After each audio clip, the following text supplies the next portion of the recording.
Hey guys, tonight we begin with the remarkable persistence of medieval mysteries. Stories once dismissed as legend, conspiracy, or drunken monk. Exaggeration now unraveling under the cold, quiet gaze of modern science. So, before you get comfortable, take a moment to like the video and subscribe, but only if you genuinely enjoy what I do here. And let me know in the comments where you're tuning in from and what time it is for you. It's always fascinating to see who's joining us from around the world. Now, dim the lights. Maybe turn on a fan for that soft background hum. And let's ease into tonight's journey together. Lincoln Cathedral. That grand Gothic pile where medieval England tried its absolute best to impress God with flying. Buttresses, stained glass, and stonework so dramatic it might have been designed by a stressed-out theatre kid with a chisel. In the 1,960 seconds beneath this architectural flex, archaeologists unearthed a skeleton. Naturally, everyone assumed it was a monk, because what else would a dead guy be doing under a medieval cathedral? Yoga. Except, this one was all wrong. No robes, no sacred trinkets, no dramatic arms, crossed in holy resignation pose. He looked less like Brother Gregory and more like Steve, who got lost on the way to Canterbury. He was buried face down, with the haphazard grace of someone hidden during a panic, which in medieval England could mean anything from heresy to sneezing too close to the bishop. And then science got involved, specifically isotope analysis, aka bone tea reading. Turns out our mystery skeleton wasn't local at all. He was Scandinavian, which explained the sturdy bones, worn knees, and the faint echo of longboat chants when the wind blew through the rocker. Crypt. This guy was a pilgrim, not a monk. He had walked, all the way from Northern Europe, probably hoping for a miracle, or at least a decent relic. He ended up collapsing, somewhere near the cathedral. Whether from divine rapture or medieval shin splints, no one knows. He was buried beneath the church, likely because the clergy couldn't just toss a Scandinavian corpse in the street. That's bad PR. But they didn't exactly roll out the sacred burial wine either. He got a low-key hole and a shrug. For centuries, people thought he'd done something disgraceful. Turns out he just believed a little too hard and had no idea how much walking was involved. Classic pilgrim behavior, the real mystery. How this guy survived. All that, distance on a diet of salted fish and questionable bread, and still didn't get canonized. So, no, he wasn't a monk. He was just extremely tired. Moral of the story: if you're going to walk across Europe, for spiritual reasons, at least wear a name tag that says, not a heretic, just devoted. Once upon a time, in a land of history books and bad haircuts, there lived a king named Richard III. You may remember him as the hunchbacked villain from Shakespeare's play, The Guy, who shouted, a horse, my kingdom for a horse," which, to be fair, sounds like the kind of thing you say after realizing Uber doesn't exist yet. But for centuries, Richard III's remains were missing, vanished, disappeared, somewhere between the Battle of Bosworth and someone sweeping up the royal battlefield. Like, yeah, we'll just deal with this later. Well, it turns out, later meant over 500 years. Enter a parking lot in Leicester. Yes, not a castle, not a crypt, not even a suspicious-looking well. Just your average boring car park behind a city council building. Apparently, that's where royal dignity goes to die. In 2012, a group of very determined archaeologists armed with ground-penetrating radar and frankly a shocking level of optimism decided to dig up said parking lot. Why? Because some medieval records vaguely suggested that Richard was buried at the nearby Greyfriars Church, which had since been demolished, paved over, and rebranded as Parking Bay Number 7. They found a skeleton, male, late 30 seconds, skull caved in, like he'd lost a very serious argument with a sword, spine twisted like a medieval IKEA assembly gone wrong. In other words, A perfect match. DNA testing confirmed it, not with some grand royal relic, but by swabbing the cheek of a Canadian guy who turned out to be Richard's 16 times great-nephew. Imagine finding out you're related to royalty, but only because your great-great-great-grand-uncle got dumped under asphalt. So, yes, Richard III was found under a parking lot, ending centuries of speculation and giving British tabloids the kind of pun material they hadn't seen since Henry VII's sixth wife, royally parked. Anyone? The mystery of his grave solved. His reputation still complicated, but at least he's now re-earied with honour, no longer sharing his eternal rest with oil stains and gum wrappers. Discovered in 1912 by a Polish book dealer named Wilfrid Voynich, this mysterious medieval text has puzzled historians, cryptographers, and one very determined guy in his mum's basement for over a century. Written in a completely unknown script and language, it looked like a medieval scholar drank one too many herbal tonics and decided to invent an alphabet and a plant taxonomy, and possibly a new religion involving naked women in bathtubs. The manuscript itself is a fever dream on vellum, 240 pages of undecipherable writing, bizarre star charts, nude women floating in green goo, and plants that bot professors describe as nope, not real. It's basically what you'd get if a herbalist and an alien collaborated on a colouring book. For decades, people assumed it was a hoax, maybe a prank played on some poor medieval nobleman with more gold than brain cells. Others suggested it was a lost language, or the diary of an extremely eccentric wizard. But recently, drumroll please, artificial intelligence and linguistic analysis actually cracked parts of it. Not the whole thing, of course. That would be too satisfying, but enough to ruin some of the mystery and give the academic world a reason to high-five in Latin. Turns out the language may be a form of proto-Romance, an early offshoot of Latin that no one thought was ever written down. So basically, medieval slang, like finding out someone carved LOL into a monastery wall in the year 1420. Some phrases were decoded. Herbal remedies, female health tips, a medieval zodiac, which means the Voynich. Manuscript isn't a map to the Holy Grail or instructions for time travel. It's more like a 15th century wellness blog, Gwyneth Paltrow, but make it parchment. So yes, the mystery is kind of solved. It's not nonsense. It's just health advice written in a dying dialect, illustrated by someone who clearly had very specific feelings about bathtubs. The real question is, who wrote it? Why? And did they ever imagine people in the year 2024 would still be squinting at their herbal doodles like it held the secrets to the universe? Probably not. But hey, at least we know it wasn't just medieval gibberish. It was meaningful medieval gibberish.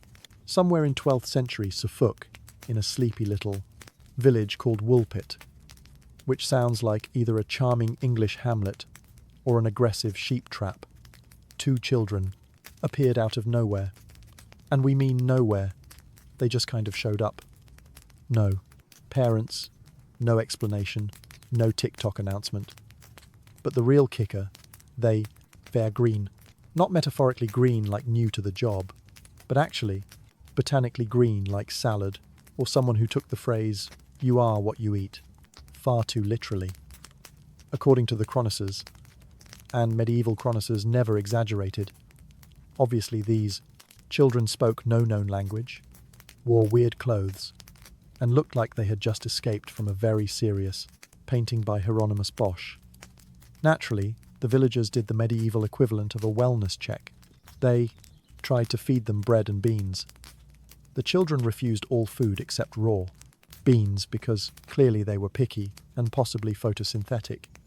Eventually, they started eating normal food, and wouldn't you know it, their green hue faded. Turns out being green might have had less to do with aliens and more to do with severe malnutrition. Because if you go long enough without eating anything but beans, apparently your body says, "You know what? Let's just go chlorophyll and hope for the best." The boy sadly died soon after. not unusual for the Middle Ages, where eating a suspicious mushroom could be fatal, and so could not eating at all. But the girl survived, learned English, and spilled the metaphorical beans. They came from a place with no sun and eternal twilight, and they were hearing their father's cattle when they somehow wandered into Woolpit through a cave. Naturally, the modern explanation is that they were Flemish refugees, kids, who fled political conflict, got lost, suffered dietary deficiencies, and got mistaken for forest elves. It happens, especially in England. Let's set the scene. A quiet English church, candles flickering, Latin chants echoing through the stone vaults. The priest is mid-smon, probably warning everyone about eternal damnation or the dangers of cheese on Fridays. Meanwhile, somewhere in the pews, one peasant, teenager, is etching a crude doodle of a sword fight on the wall for posterity, and possibly revenge. For centuries, strange carvings inside English churches had people scratching their heads. And not just because the benches were made of splintered oak, these symbols were long thought to be protective marks against demons. You know, witches' traps, hex wards, circles to confuse evil spirits who apparently failed geometry. Some of the marks do look ominous. Interlocking circles, stars, odd runes, daisy wheels. Yes, daisy wheels. The terrifying flower of doom. Victorian. Scholars got very excited about these and decided that obviously medieval people were constantly terrified of being dragged to hell by goat-hoof demons during Mass, which, to be fair, was probably more exciting than the actual sermon. But then came the spoil sports. Modern archaeologists, with their laser scanners and rational explanations, after thoroughly documenting over 28,000 pieces of medieval graffiti, they found that shockingly many of them weren't demonic in nature at all. In fact, some were just names or drawings of ships or swords or cats. Turns out church graffiti was often done by regular parishioners, bored, devout, or both, leaving marks for reasons ranging from personal devotion to "I was here." Gerald 1378. Some were votive symbols requesting protection or commemorating prayers. Others were probably the medieval equivalent of carving your crush's initials into a school desk. And while some symbols do have a magical bent, a few circles might be hex warding, the idea that every mark was a desperate attempt to trap Satan in a doodle is, well, optimistic at best. So the next time you wander through an ancient English church and spot a scratched outline of a medieval sword fight or someone's name in jagged lettering, just know it's not a warning of demonic infestation. It's just Gerald, bored Gerald, who couldn't sit through another 2-hour homily without expressing himself via blunt instrument on soft limestone. In the annals of medieval mythology, Rungholt has long been whispered about like a soggy Atlantis, a wealthy city swallowed whole by the sea as punishment for its arrogance, pride, and probably subpar tithing. It was said to have sunk in a single night in 1362 during a massive storm called the Mandranka, or Great Drowning of Men, which is also what happens when you try to cross a North Sea pub crawl during a storm surge. For centuries, people debated whether Rungholt even existed. Some believed it was just a fable to scare coastal villages into humility. The medieval German version of clean, your room or the sea will eat your entire town. Others insisted it was real, but had long since been lost beneath layers of silt, salt, and sheep. Legend said Rungholt was decadent. The people were wealthy, godless, and so rude they once refused lodging to a beggar priest. Naturally, God responded in classic Old Testament fashion with a flood, because nothing says divine justice like aquatic urban renewal. But modern archaeologists have recently confirmed that yes, Rungholt existed. And yes, it absolutely got wrecked by the sea. Thanks to LiDAR scans, sonar mapping, and some very muddy German researchers.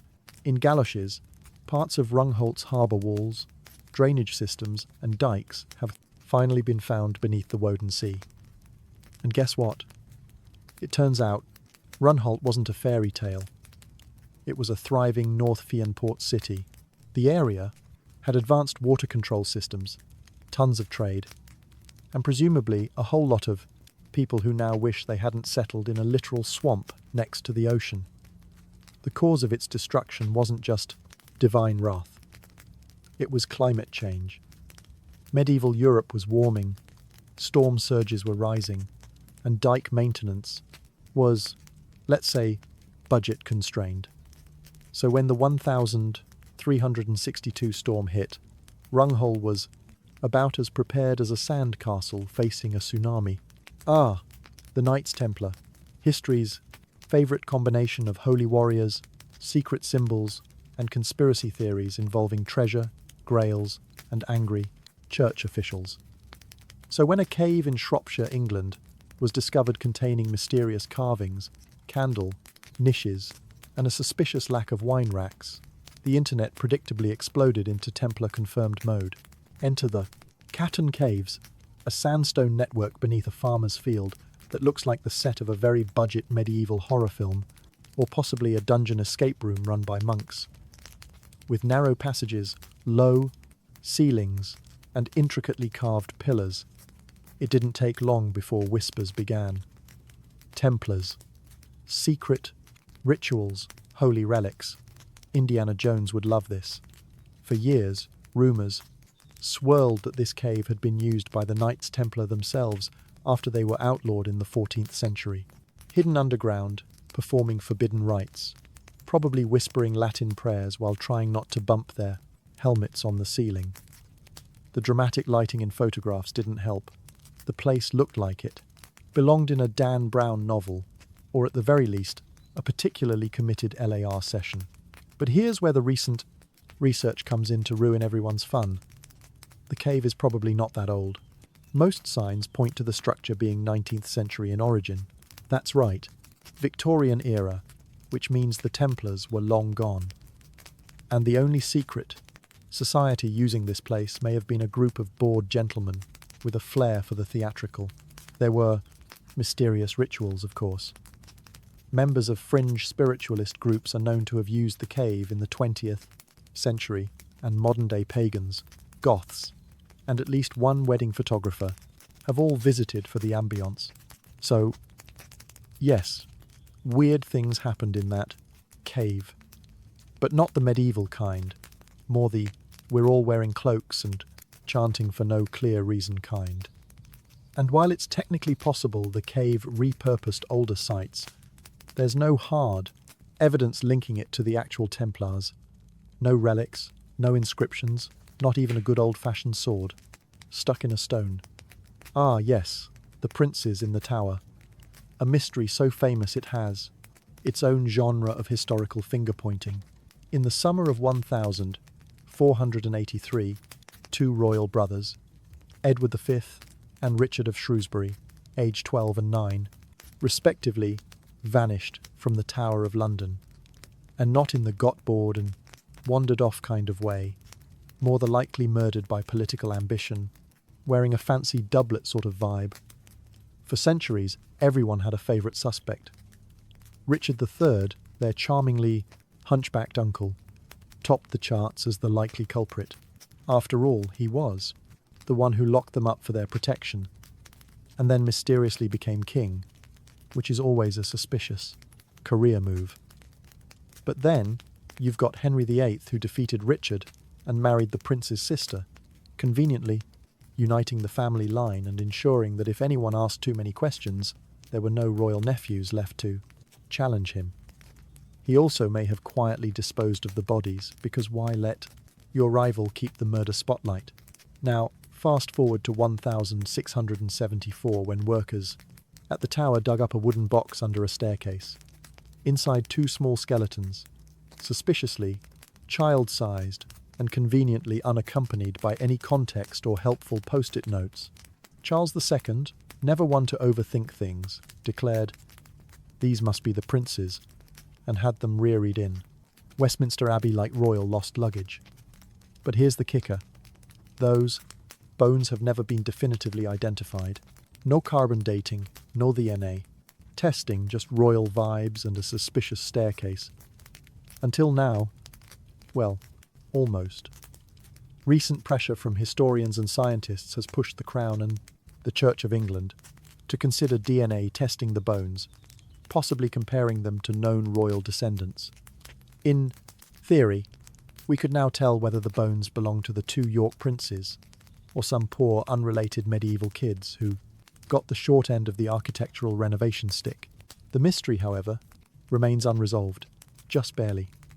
The tools are ready, the science is there, the permissions are very British and delayed. But for the first time, we're on the verge of a scientific resolution to a murder mystery, older than most castles. Let's set the scene. Strasbourg, Holy Roman Empire, 1518. A woman named Fraufe walks into the street and starts dancing. Not fun. Dancing, not festival dancing, not even wine and regret dancing.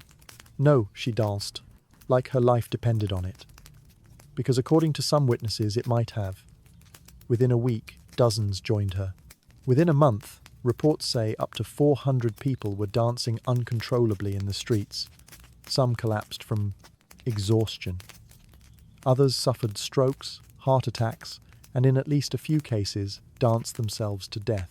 Historians call it the dancing plague, which sounds like a rejected Eurovision entry. But the sources are surprisingly consistent. It wasn't a party. It wasn't a flash mob. It was a bizarre, involuntary mass event that left people in serious medical distress. Naturally, the medieval authorities did the logical thing. They built a stage and hired musicians, because if people are dying from dancing, clearly what they need is a better beat and more cowbell. That'll fix it. But what was this strange epidemic of boogieing doom? For centuries, people guessed wildly. Some said demonic possession. Others blamed hot blood, because medieval medicine had all the scientific rigor of a horoscope. One theory even involved spider bites, which, to be fair, would make me dance too. Today, however, modern scholars lean toward two more plausible explanations: mass psychogenic illness and ergot poisoning. Mass psychogenic illness, as known as group hysteria, can happen in communities. Under extreme stress in Strasbourg in 1518, famine, plague, political instability, and all the makings of a society wound tighter than a lute string. Basically, these folks needed therapy and bread, not a stage show. The other theory is ergot, a fungus that grows on rye and produces LSD-like hallucinations. It's the same culprit often blamed for the Salem witch trials. So yes, it's possible these people were tripping hard, and instead of seeing demons, they just felt the irresistible need to groove. Recent re-evaluations of the event suggest a mix of trauma, malnutrition, religious fervour, and possibly toxic bread. A recipe for either a trance state or a medieval EDM festival gone very wrong. Let's talk about a teenage king with leprosy who outlived most of his enemies, ruled with surprising competence, and died young enough to make a rock band jealous. Welcome to the baffling, tragic, and surprisingly dignified story of Baldwin IV, as known as the Leper King of Jerusalem. When Baldwin was diagnosed with leprosy as a boy, everyone assumed he'd die quickly and quietly, preferably off stage, and with a generic footnote in history. Instead, he became king at 13, led armies into battle, outsmarted Saladin, and ruled for over a decade with leprosy in the 12th century. While everyone around him was busy dying of paper cuts and suspicious cheese, the question that's puzzled historians is, what kind of leprosy did he actually have? Was it really the disfiguring, slow-burning disease we picture from medieval art, or was it something else? Something exaggerated for political drama like medieval PR spin. Recent studies suggest Baldwin may have had tuberculoid, leprosy, a milder form of Hansen's disease that affects nerves and skin, but doesn't necessarily lead to the full melting face aesthetic. In fact, chronic nerve damage and muscle atrophy could explain why he slowly lost the ability to use his arms and legs, but kept his mind razor sharp. There's also a theory he might have had another neurological disease entirely, something like Charcot-Marie tooth disease, which also causes muscle weakness, limb deformities, and numbness. If true, it would mean that for centuries, people just pointed at a sick teen and yelled, "Leaper!" the way we now blame Mercury in retrograde. Contemporary accounts describe Baldwin as physically deteriorating but mentally sharp until the end. He fought battles, arranged diplomatic marriages, and even appointed his own successor, all while being unable to hold a sword or mount a horse without assistance. So what really killed him? Most likely complications, from progressive nerve degeneration, infections, and medieval medicine's just throw herbs at it approach. He died at 24, which for someone managing a crumbling kingdom and his own body falling apart was frankly a miracle. So yes, we've mostly solved the mystery. He wasn't a zombie king or a holy miracle. He was just a deeply unlucky, but politically competent, teenager in a brutal world. And if that's not the most medieval job description ever, I don't know what is. Somewhere in medieval Europe, a convent cemetery was being excavated by modern archaeologists expecting the usual bones, rosary beads, and maybe a humble shoe buckle or two. Instead, what they found was a female skeleton buried in a religious habit, clearly a nun, whose grave contained not one but two skeletons, hers, and that of a newborn infant nestled against her ribs. Well, that's awkward. Naturally, this sent scholars spiraling into speculation. Had she been the victim of assault? Was it a secret affair with a priest? Did the cloistered garden have more than just apples growing in secret? Enter ancient DNA testing, the 21st century equivalent of medieval confession, only less forgiving. Genetic analysis confirmed the infant was biologically her child. No more. Maybe the Virgin Mary sent a miracle theories. This nun had very much broken the vow of chastity, and not with subtlety. Now, too, be fair, childbirth in a convent wasn't entirely unheard of. Medieval records are full of monastic scandals, most of which were buried along with the evidence. But finding actual remains, that's rare. So, the mystery then became, what happened to her? And why wasn't she punished or excommunicated? Well, the burial told us more than a trial record ever could. She was buried with full religious rites, suggesting the convent forgave her, or more likely, tried to keep things very quiet. Medieval monastic communities were self-governing, and it wasn't uncommon to handle things internally, especially if a scandal might attract attention from the bishop, or heaven forbid, Rome. Was the child's father a passing knight, a local farmand, or a particularly persuasive abbot?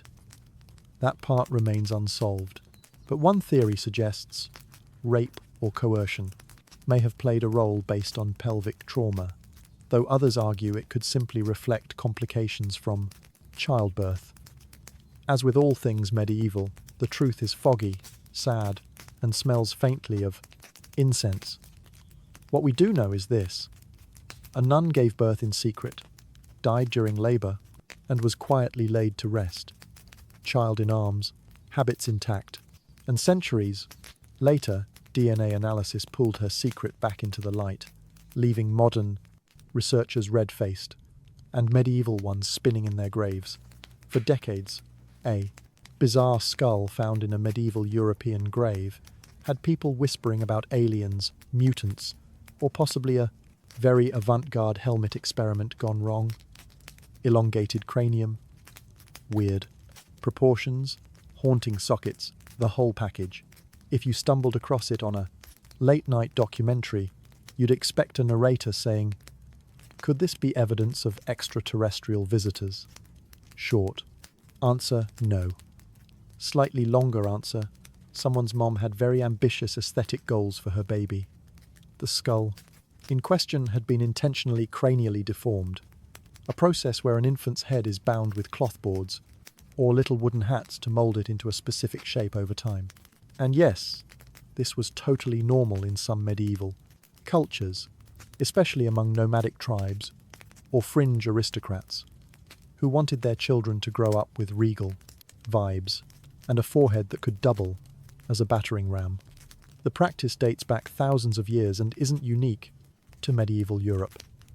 But what made this particular skull famous was the extreme degree of elongation, the eerie preservation, and let's be honest, our modern obsession with aliens and body horror. It didn't help that for years, the skull was housed in a local museum's mystery cabinet, right next to a mummified hand and a taxidermy fox with two heads. Recent advances in forensic anthropology and DNA analysis finally put the mystery to rest.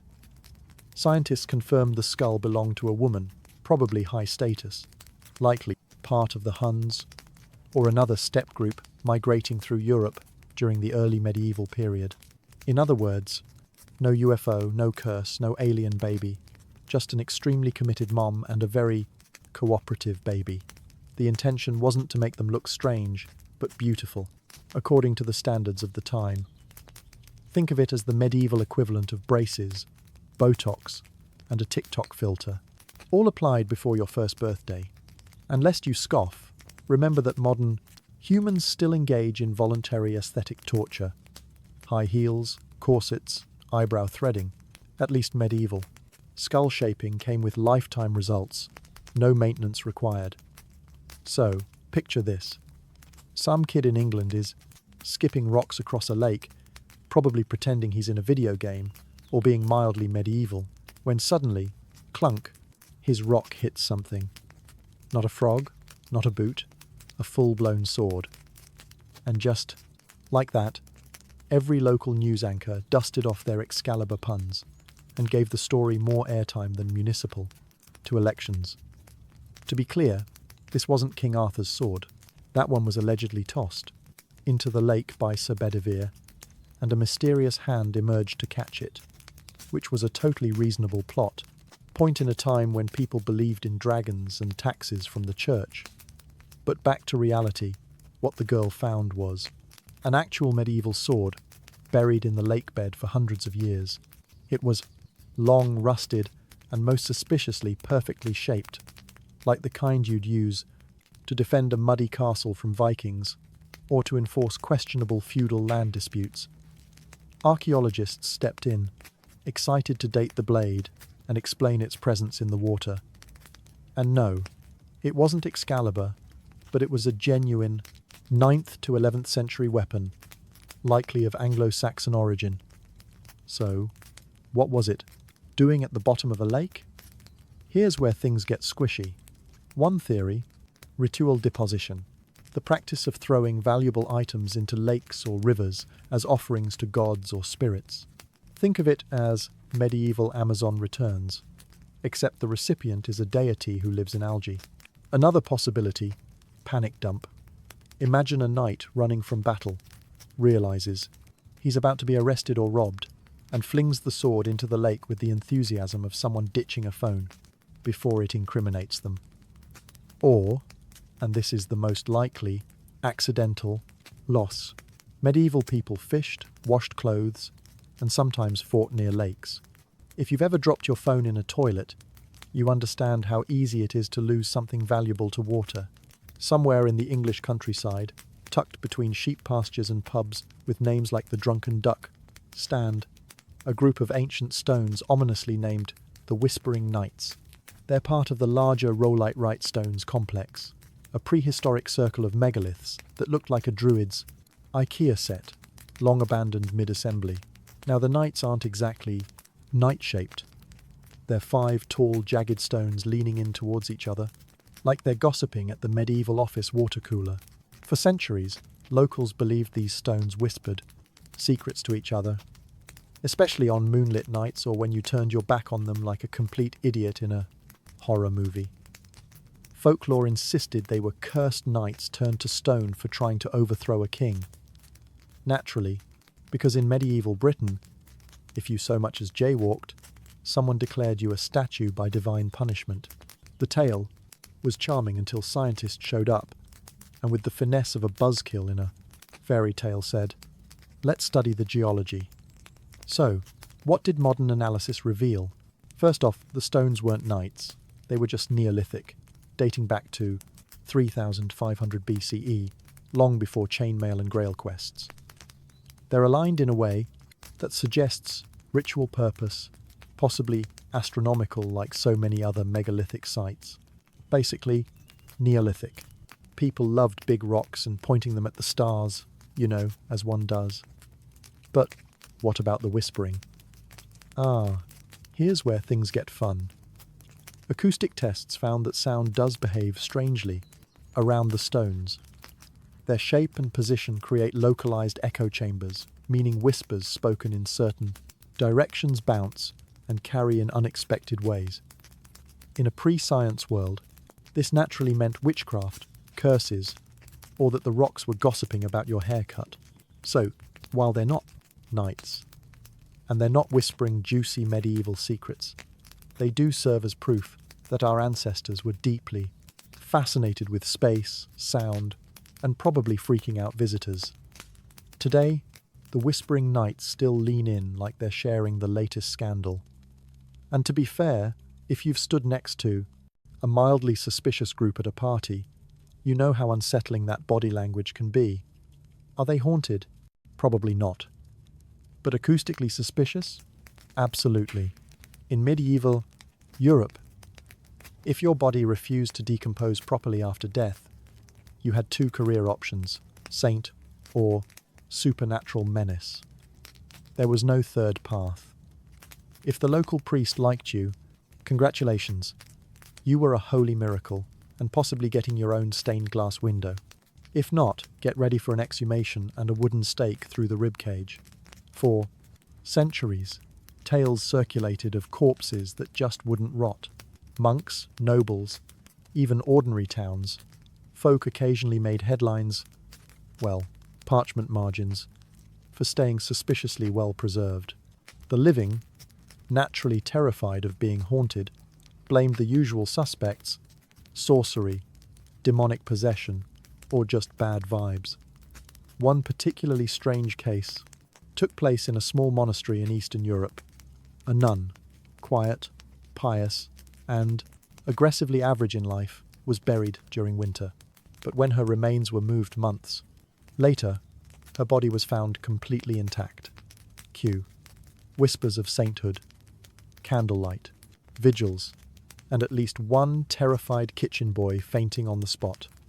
Fast forward to modern times and enter science with its usual party-crashing facts.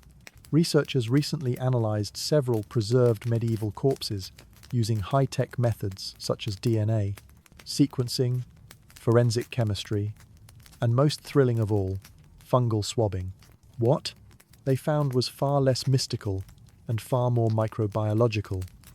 Turns out, under the right conditions, a body can dehydrate rapidly, especially in cold, dry crypts, which essentially mummifies the remains. This natural preservation, called saponification, in some cases where fat turns into a waxy soap-like substance, can happen without any embalming curses or divine intervention. Just good old physics and fungi. As for our holy nun, she was buried during a harsh winter in a particularly airy stone crypt with limacked soil, nature's walk-in. Freezer. No demons, no miracles, just a medieval version of vacuum sealing leftovers.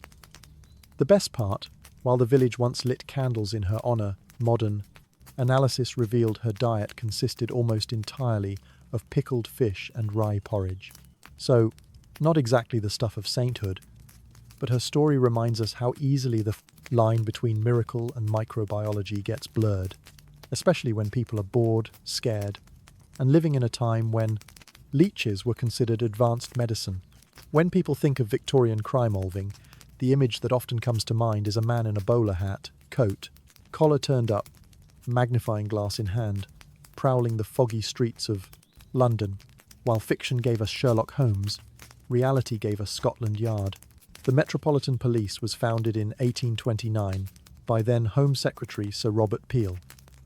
But it wasn't long before a MUCTA, special branch of detectives, was needed. Ordinary constables could keep the peace, but London was swelling into a metropolis of millions. and with it came daring jewel heists, fraud schemes, and brutal murders. These were crimes too complex for a nightstick and a lantern. In 1842, a small detective branch was created at Scotland Yard. Just 8 plainclothes officers who were not easily trusted. To the Victorian public, detectives seemed almost criminal themselves. They didn't wear uniforms, they snooped around in taverns, and they infiltrated gangs by disguising themselves. Newspapers sneered at them as spies and slinkers in the shadows. Respectable citizens worried that detectives blurred the line between lawman and lawbreaker, and yet, when a crime truly baffled the public, everyone turned to Scotland Yard. The early detectives had to prove their worth by solving cases that ordinary policing couldn't touch.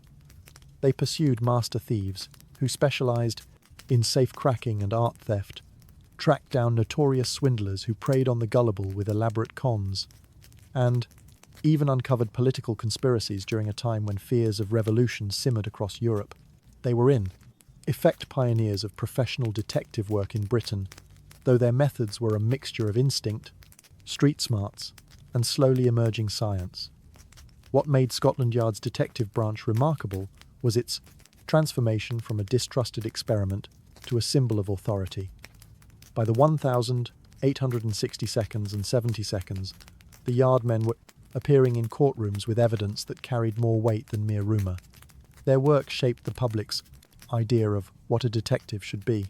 Methodical, sharp-eyed, and unyielding, the Yard's reputation was cemented by high-profile cases like the pursuit of the Garers, who strangled victims in dark alleys, or the hunt for conmen who impersonated aristocrats to rob banks. Though they began in suspicion, Scotland Yard detectives became indispensable.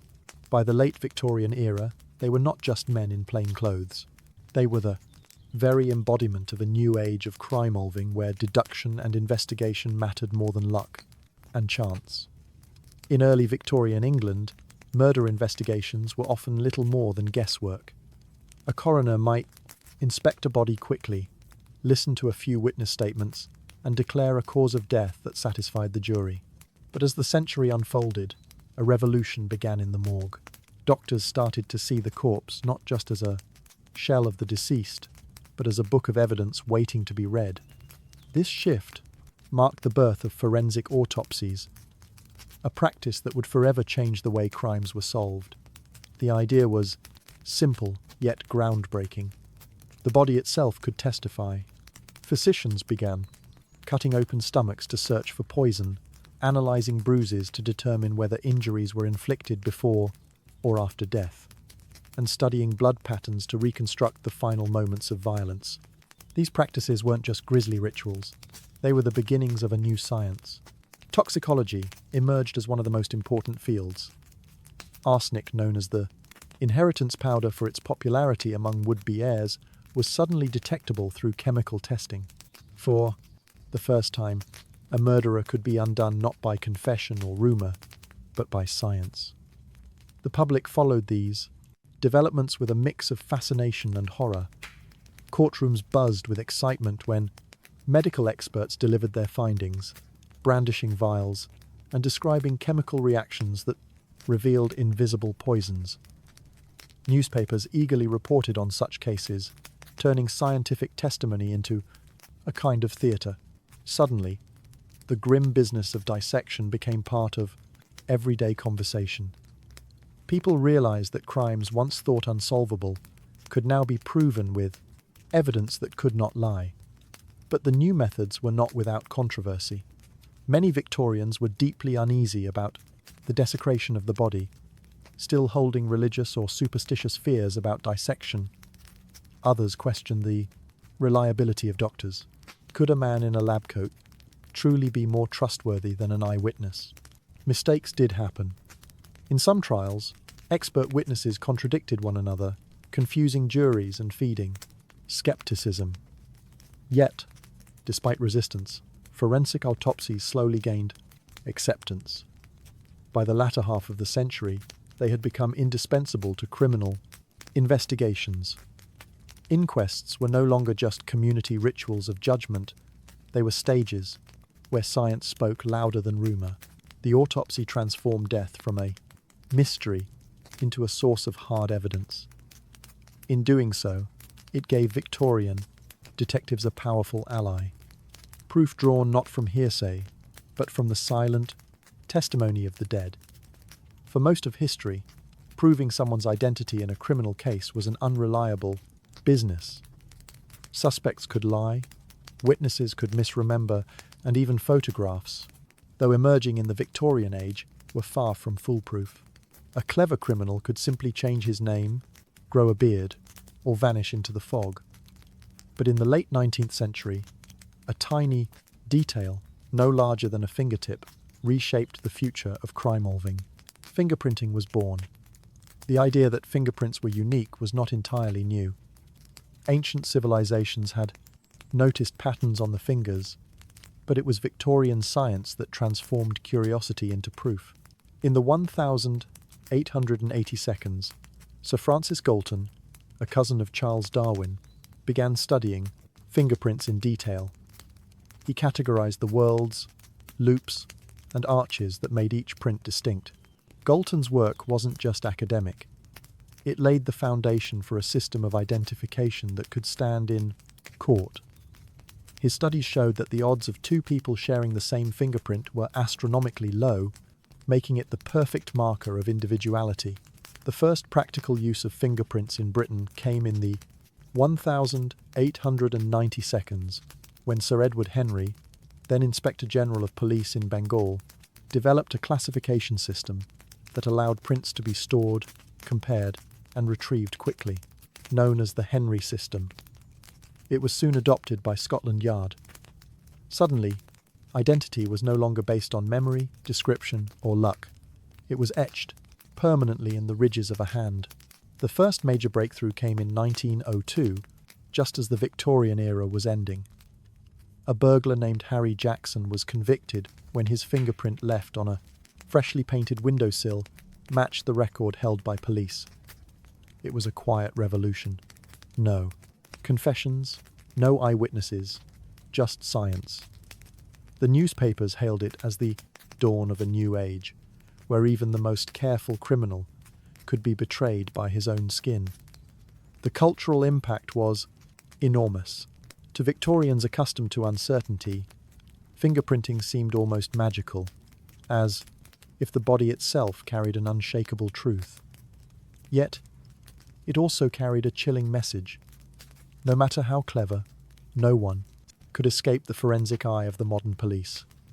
Fingerprinting bridged the gap between instinctive detective work and hard science. By the century's close, it stood as one of the most powerful tools of identification, a symbol that crimes had stepped out of folklore and into the laboratory. Before the Victorian era, catching a repeat, offender often relied on memory. Constable might remember a bad character by sight, or victims might try to describe a thief's features, but such methods were fallible. A clever criminal could change his clothes, adopt a new name, and vanish into anonymity. The Victorians, obsessed with cataloguing and classification, sought a better way. Thus emerged two revolutionary tools, the mugshot and the criminal record. Photography was still new in the mid-9th century, but police forces quickly saw its potential. By the 1860 seconds, mugshots were being taken in police stations across Britain. These stark, emotionless portraits, front-facing and profile, were designed not to flatter, but to capture.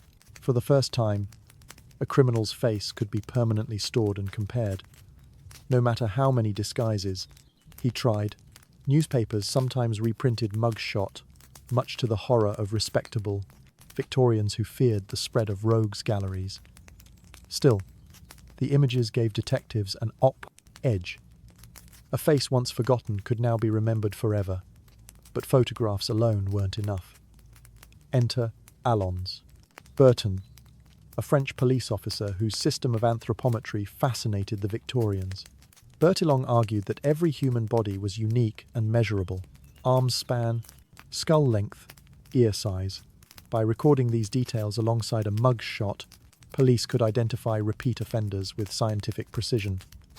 His methods spread to Britain, where Scotland Yard experimented with meticulous record-keeping. Though later replaced by fingerprinting, Bertian's system marked the first real attempt to turn the human body into data. The creation of criminal records also reflected the Victorian love of order. Index cards and registers meticulously noted aliases, crimes, and sentences. Detectives could trace a suspect's history across years and cities, building patterns of behavior. This transformed policing from reactive to proactive. Officers were no longer dealing with isolated crimes, but tracking criminal careers. The cultural significance was profound.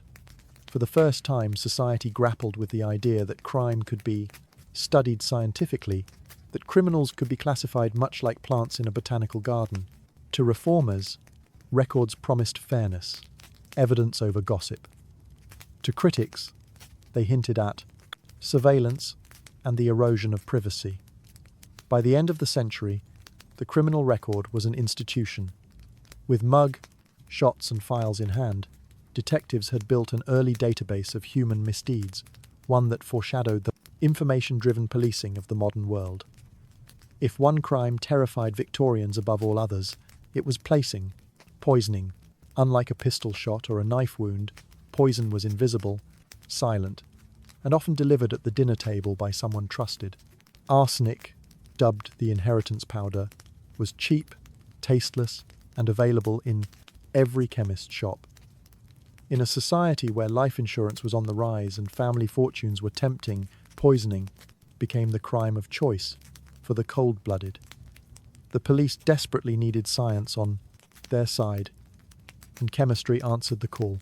The turning point came in 1836, when English chemist James Marsh devised the Marsh test, a reliable method to detect arsenic in the body. For the Marsh test, first time, prosecutors could present hard scientific evidence of poisoning rather than relying on circumstantial tales of suspicious tea or sudden illness. The test became famous after a series of 12 sensational trials where jurors leaned forward in awe as experts demonstrated how a trace of arsenic could be revealed through chemical reaction. Marsh's method turned the laboratory into a courtroom weapon. The Victorians soon demanded more. Other chemists developed techniques to detect strychnine cyanide and opium derivatives. Toxicology emerged as a new discipline, and medical experts became indispensable allies to Scotland Yard detectives. It was no longer enough to have a confession. Now the evidence had to be proven, tested, and explained. Murderers who once counted on their cunning were suddenly betrayed by the contents of a victim's stomach or the sediments in a teacup. These scientific triumphs were not without controversy. Defense lawyers often attacked chemists as charlatans, claiming their tests were flawed or their motives biased. Indeed, early toxicology was still imperfect, and mistakes sometimes sent innocent people to the gallows. Yet, with each case, public fascination grew. The Victorian press delighted in publishing the details of chemical tests, turning the science of death into dinner-table conversation. The battle against poisoners also reshaped everyday life. Chemists began labeling dangerous substances more carefully, and the government pushed for stricter regulation of sales. Murderers found it harder to obtain their favourite weapon, though some still tried. The era's fascination with poison gave rise to countless sensational novels and penny dreadfuls, where villains wielded chemistry like black magic. By the late 19th century, forensic chemistry had secured its place in the arsenal of Victorian crime-solving. With each test tube and reaction, science chipped away at murder's cloak of invisibility, proving that even the most subtle crime could leave behind undeniable traces. Before the Victorian age, murder investigations often began with chaos. Crowds would trample through alleys, neighbours rifled through belongings, and policemen themselves sometimes disturbed crucial evidence without realising it. A bloody footprint might be wiped away, a weapon handled by curious hands, and the truth of what had happened forever lost. It was during the 19th century that investigators began to grasp an essential idea. The crime scene itself was a witness. One of the most famous examples was the case of Jack the Ripper in the late 1882. Though the killer was never caught, the Scotland Yard detectives working Whitechapel streets tried to apply new methods of observation, cataloguing wounds, sketching crime scenes, and comparing patterns. While their efforts were often hindered by public hysteria and poor lighting, these cases demonstrated the growing importance of preserving the environment of a crime. The Ripper murders, gruesome as they were, forced Londoners to understand that solving crimes required more than catching a suspect. It demanded careful analysis of place and circumstance. Photography soon joined the toolbox. By the 1860s, police forces were beginning to photograph not just criminals, but also crime scenes. Images captured the exact position of bodies, the placement of weapons, and the state of a room before anything was moved. This was revolutionary. For the first time, investigators could revisit a crime scene days or even years later by examining photographs. They could present visual proof to courts and compare details that might otherwise be forgotten. The practice of collecting physical evidence also emerged. Fibers, hair, and even soil samples began to be considered significant, while Victorian scientists did not yet have the tools to analyze DNA or microscopic particles. They recognized that such materials might one day speak volumes. The principle was simple but powerful. Every crime leaves traces. Of course, the process was imperfect. Crime scenes were still compromised, often by sheer curiosity from bystanders or the press. Even police officers struggled to resist tampering with evidence. Yet the seeds of modern forensic protocol had been sown. Investigators learned to mark, measure, and record rather than disturb. By the end of the Victorian century, the crime scene had evolved from a muddled mess into a structured space of inquiry. Detectives were no longer just chasing suspects. They were reading the silent story written in bloodstains, footprints, and scattered objects. This new awareness elevated the process of investigation from rumour and instinct to something approaching modern science. By the mid-Victorian era, the detective was no longer just a plain clothes officer lurking in the shadows. He was becoming a cultural icon.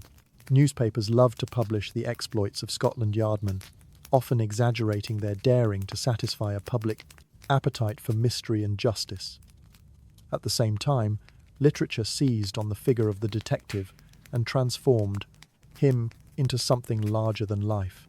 Fiction and reality began to intertwine in ways that reshaped how crime solving was understood. Charles Dickens was among the first to popularize the detective. Fascinated by crime and the underworld of London, he often accompanied Scotland Yard officers on the Leven patrols. His novels, filled with sharp-eyed characters who sniffed out secrets, prepared readers for the idea that deduction could be an art. Soon after, Wilkie Collins introduced Sergeant Cuff in The Moonstone, 1868, a character modelled on real life detectives. Cuff was methodical, eccentric, and brilliant at noticing details others missed. A clear ancestor of the world's most famous sleuth, Sherlock Holmes. Arthur Conan Doyle's Holmes, debuting in 1887, was a product of his age.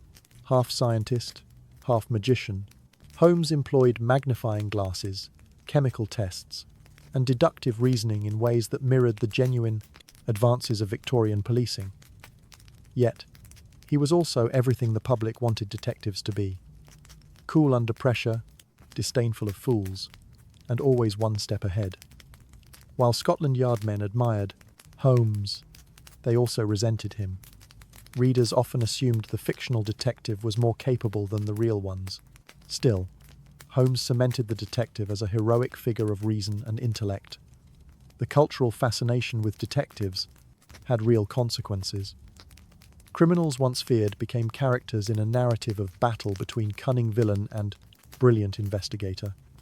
Penny dreadfuls and serialized magazines sold tales of cat and mouse chases, while real police cases were reported with theatrical flair. The line between entertainment and justice blurred. The Victorian detective in print and in practice symbolized society's hope that order could triumph over chaos. Yet, there was also unease.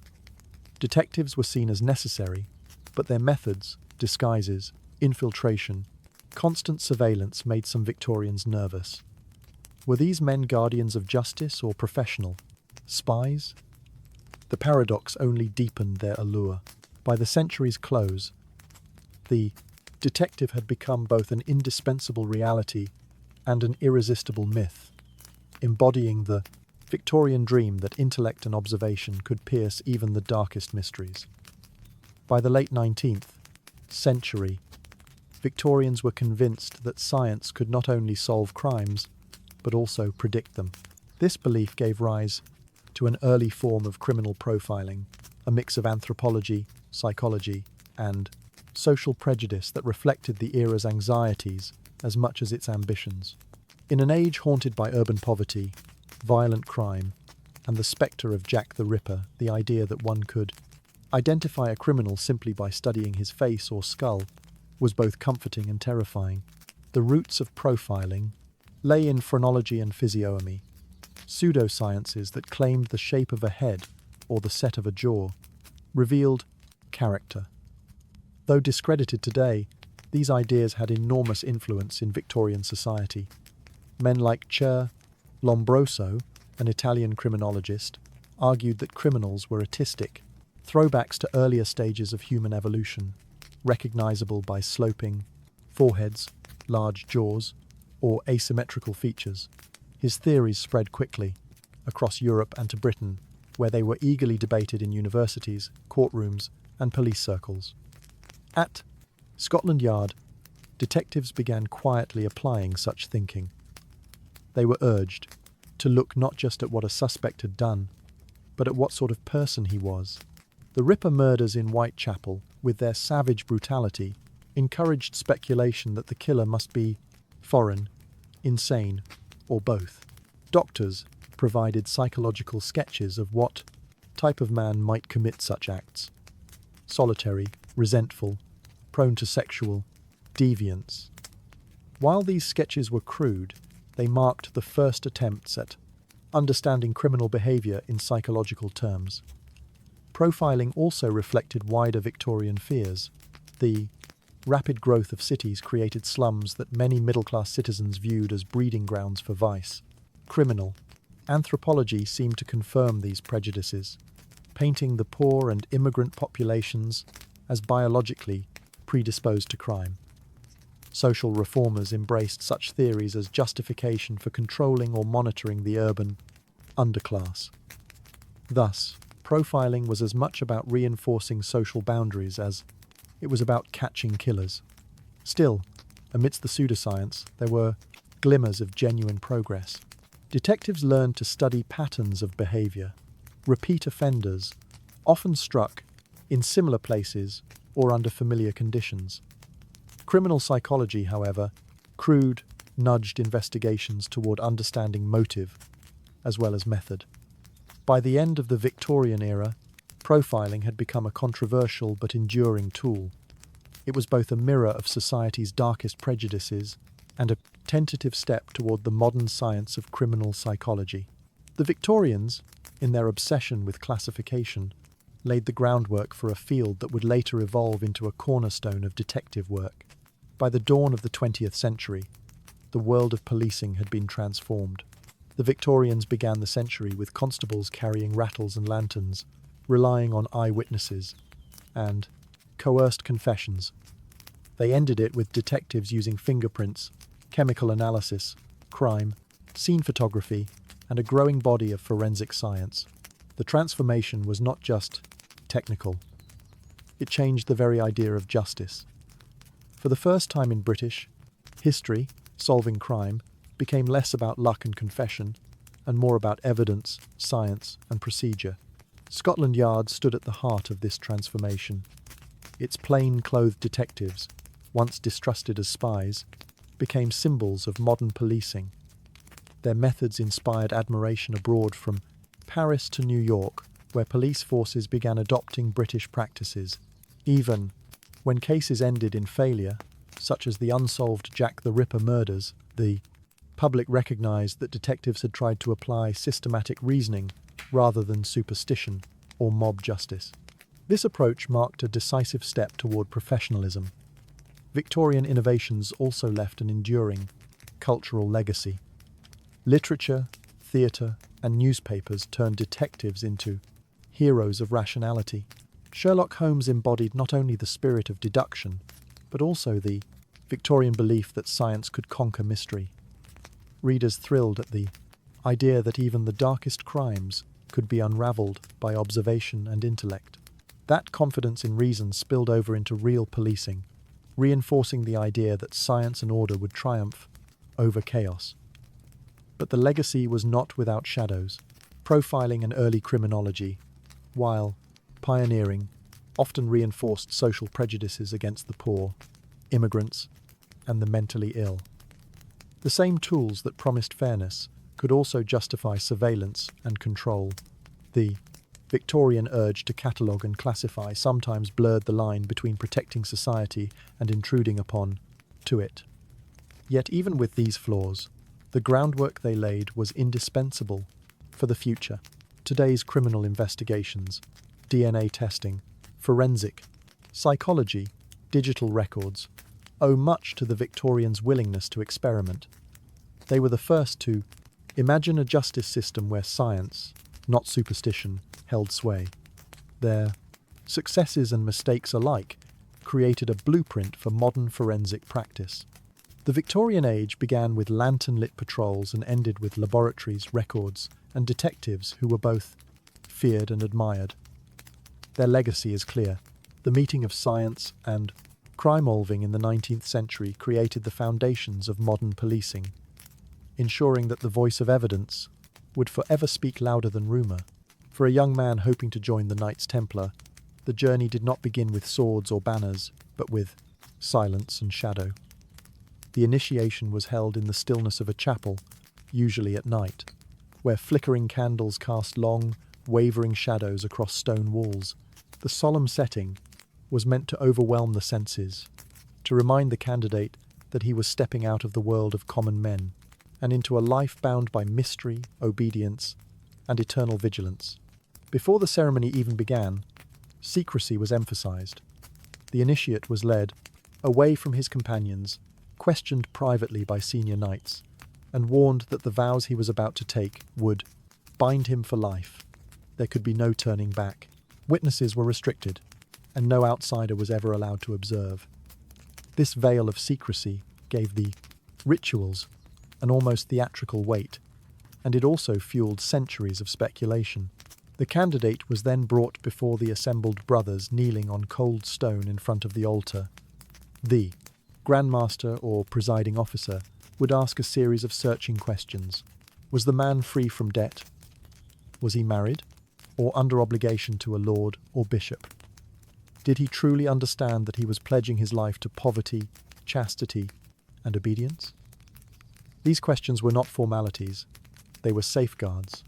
A knight who owed debts or who had a wife and family might place divided loyalties above the order. The initiate's responses determined whether he would proceed. If found worthy, he was asked once more if he wished to dedicate himself fully to the order of the temple. Tradition held that the candidate was given several chances to withdraw, lest he claim later that he had been pressured or misled. But once he agreed, the atmosphere intensified. The chapel grew quiet. The brothers bowed their heads, and the initiate prepared to take his oath. This moment was the threshold, the last step before shedding his old identity and becoming a soldier of Christ. From here the candidate would be stripped of his former life, his clothes replaced with the white mantle of the Templar, and sworn to a rule that demanded complete loyalty. The solemnity of the setting ensured that when the words of the oath were finally spoken, they carried the weight not only of ritual, but of destiny. Once the initiate had been examined and accepted, The heart of the ceremony began, the taking of the sacred oath. He was led to kneel again before the altar, the dim candlelight glinting off the steel and silver of the assembled knights. This was no casual promise, but a binding contract, one that fused the spiritual vows of the monastic life with the martial discipline of the warrior, poverty, chastity, and obedience. These were the pillars upon which the order stood, and they would define every aspect of the initiate's future. The vow, poverty, was the first, and perhaps the most difficult for many knights to accept. These were men often born into noble families accustomed to wealth, land, and retainers. By pledging poverty, the initiate renounced all worldly possessions. Any wealth he possessed was turned over to the order, which would now provide for him in common. He would own nothing, not even his sword, which was regarded as belonging to Christ and his order. To a man raised in privilege, this vow was a symbolic death of the self. Next came chastity. In an age where noble lineages and dynasties were preserved through marriage, this oath demanded that the initiate cut himself off from family, life entirely.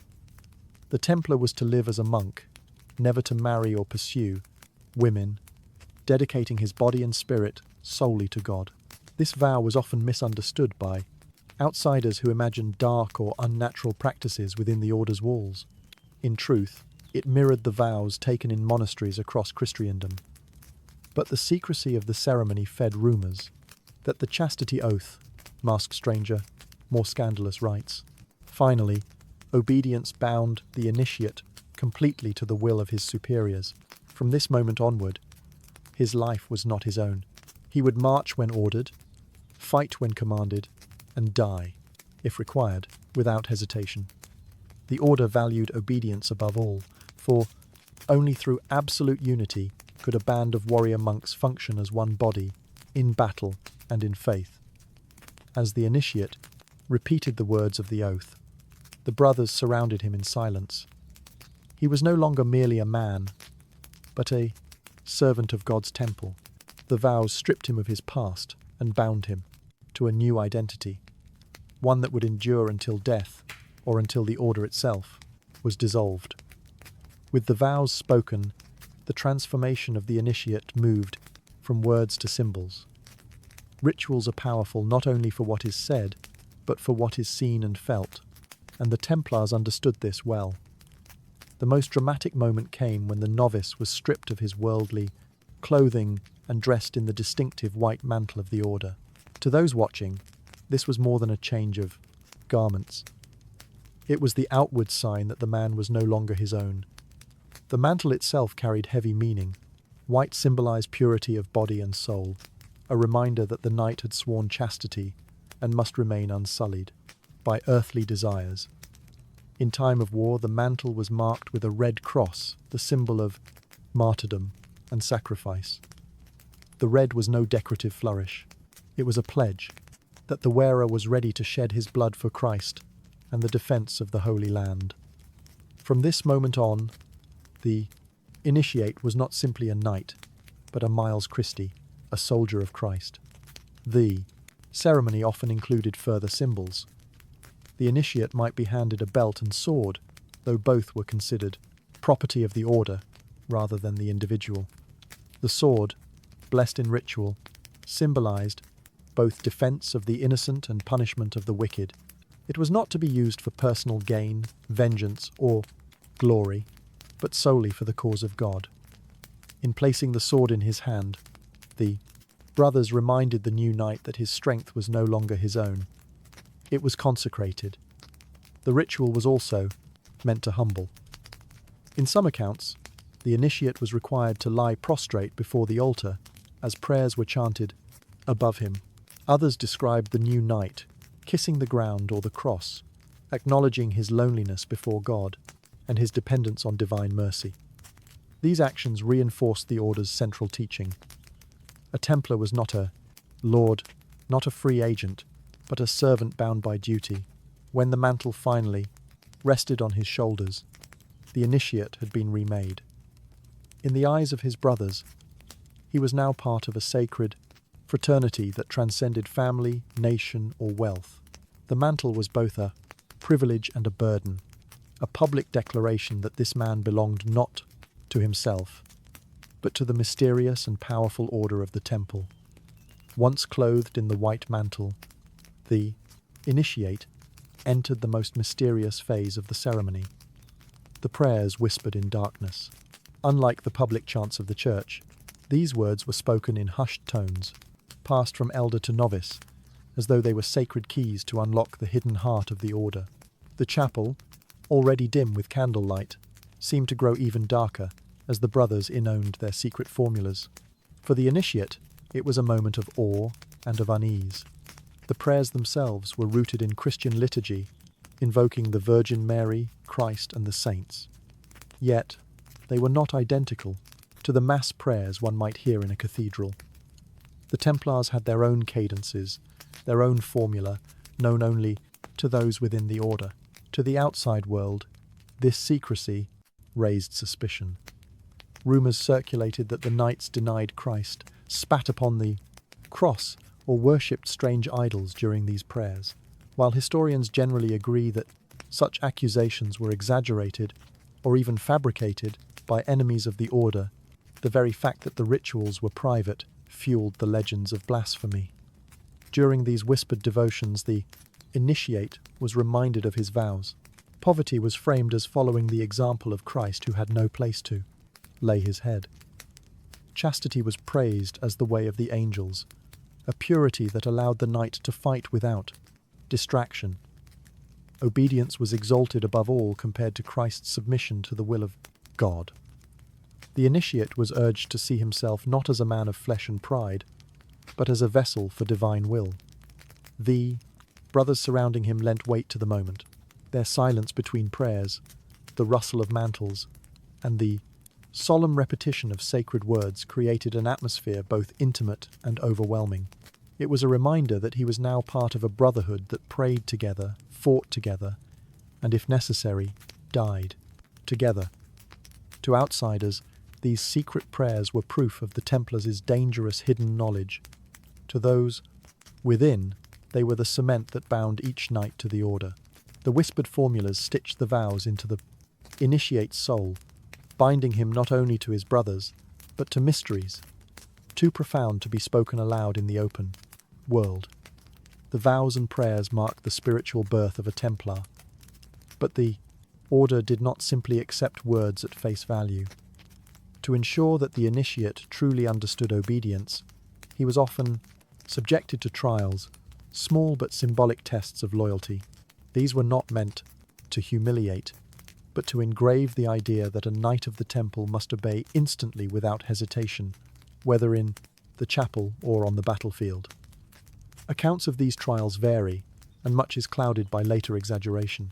Some chronicles describe an initiate being commanded to perform a task on the spot, perhaps to kneel for a prolonged time, to remain silent while others mocked him, or to accept a symbolic act of humiliation. Such exercises reminded the novice that pride and independence had no place within the brotherhood. If he could not surrender his will in a simple act, how could he be trusted to hold the line in the chaos of war? Other trials were sterner. A recruit might be asked a final time whether he truly wished to stay, while the brothers pressed him with warnings of hardship, battles without end, a life without possessions, the constant risk of martyrdom. If he hesitated, he was encouraged to withdraw, for the order preferred a small band of unwavering men over a host of wavering half-brothers. This insistence on absolute commitment became the foundation of the Templars' reputation for discipline. Enemies of the order later twisted these trials into dark accusations. The whispered claim that initiates were forced to spit on the cross or deny Christ almost certainly originated from misunderstandings of symbolic obedience tests. Such rumours fueled the charges of heresy that ultimately destroyed the Templars, though historians today recognize them as propaganda rather than truth. What seems clear is that the trials were meant to strip away hesitation, pride, or fear, and to forge a knight utterly devoted to his brothers and his cause. Once the tests were endured, the Initiate was embraced by the Brotherhood.